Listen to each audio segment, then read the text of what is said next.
seatbelt. This is all over not wearing your seatbelt, and here you are in felony court, and you're still not taking responsibility. I was pulled over because I was in a I stay in the area. I was pulled over because... Hang on. Don't talk yourself out of this again, because if you want to talk yourself out of it, we'll put it on the trial docket and we'll get it done in a few weeks. Refused to go along with the deal because she didn't accept responsibility for the crime. Uh-huh. And then we came back and she did accept responsibility, so we repled for the same.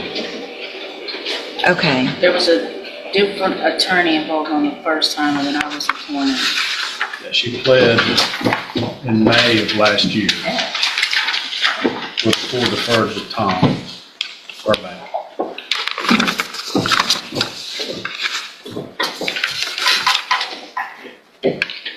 So nothing else was done as far as them talking to Miss Johnny about acceptance of responsibility? The only thing Miss Johnny said, they called and asked her for her updated address, and that was it. Okay. So, Miss Johnny, I'm going to ask you again, and I know we probably went through this before. First of all, you're Kirsten Johnny? Yes.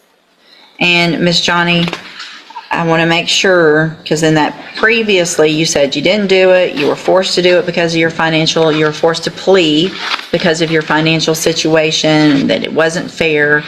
And so tell me what your position is now. I never really said I didn't do it. I said it was an accident. Okay. I still feel the same way a little bit. All right. I'm not gonna say I do feel the same way. Now I understand, but you're not disagreeing that you didn't. I said it was an accident. Somebody grabbing you by your foot. That's like somebody accidentally hit you in the back of your head. You're gonna have something that's normal. Well, right, because you were not complying with what they told you to do to get out of the car, correct? I was pulled over because I was in a I stay in the area. I was pulled over because... Hang on. Don't talk yourself out of this again. Because if you want to talk yourself out of it, we'll put it on the trial docket and we'll get it done in a few weeks and let a jury decide. I'm not trying. Look at me. I'm actually trying to help you right now. Okay? If you had complied and just done what he asked you to from the very beginning of that stop, none of this would have happened. Do you agree or disagree with that? Yes. Yes, what? Yeah.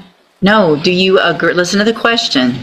Do you agree with that statement or do you disagree with that statement? I don't want to lie. You don't like it, do you? You don't think he should have done that? It's not that. I feel like we was pulled over for no reason. If you follow... It doesn't matter if you were pulled over for no... Listen to me. This is why we're hearing stuff all over in the news. It doesn't matter what you think. If a cop pulls you over, then you take the ticket for not wearing your seatbelt. This is all over not wearing your seatbelt, and here you are in felony court, and you're still not taking responsibility for the fact that he said, hey, ma'am, do this, and you said, I don't think you should have pulled me over, so I'm going to do whatever I want to do, and I'm going to lodge my foot against the door, and I'm not going to get out. I'm going to make you drag me out of my car, and then I'm going to kick you because you shouldn't have pulled me over in the first place, when all you had to do was get your ticket, go to JP court, and try to fight it there legally. But here you are in felony court for a second-degree felony instead. So do you want to try to tell that story to a jury, or do you want to accept some responsibility today? I don't feel like going to trial. You don't feel like going to trial. Well, there's two parts to that question. Do you feel like accepting responsibility? Yes, sir. Do you think it would be a better idea next time you're pulled over to comply and just do what they ask you to? Yes. And Your Honor, just for the record, Miss Johnny did review the video with me in my office, so she is aware of what all transpired. She saw it. Do you have any reason to believe she shouldn't be pleading to this from what you saw? I do not. So, you even saw how you acted.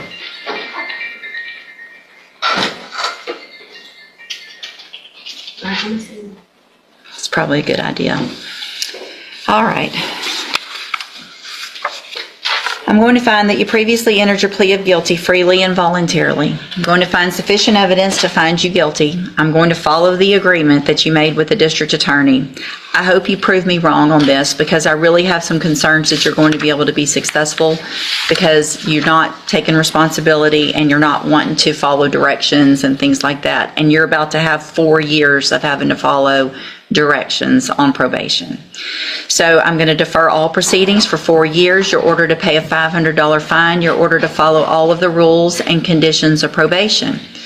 If you do that, this is a great opportunity today because you are not a convicted felon. You don't have that conviction on your record. And if you successfully complete it, follow all of the rules, you will never have a felony conviction. At the end of your probation, the case will actually be dismissed. The other side to that, though, and this is really important for you to understand, because we've had this conversation now so many times, I'm not likely to forget you. And you can ask anybody, and Ms. Holmes has known me for a long time. It's not usually good when I remember people, right? So if you violate your probation, you'll get brought back into court. You could be found guilty, which means you become a convicted felon, and I can sentence you to prison anywhere in the range of punishment, which is up to 20 years in prison for this. You understand? Yes, ma'am. All right, I'm handing you the trial court certification that shows this was an agreement that I followed, so you've waived your right to appeal. You need to have a seat here in the courtroom. Probation will go over your paperwork as soon as they're ready. Okay, and you said that I'm not considered a conviction felon, but I was told that even though you say that, it's still gonna be on my record. So the arrest is on your record. The arrest will always be on your record. But so if you're asked a question on filling out an application for a job or something, if it says, have you been convicted of a felony? The answer is no. But if it says, have you ever been charged with a felony or are you on probation for a felony? You are going to have to say yes to that. But the conviction part is still better than nothing, not having that conviction, right? Yes. Okay, have a seat in the courtroom. Watch for probation to call.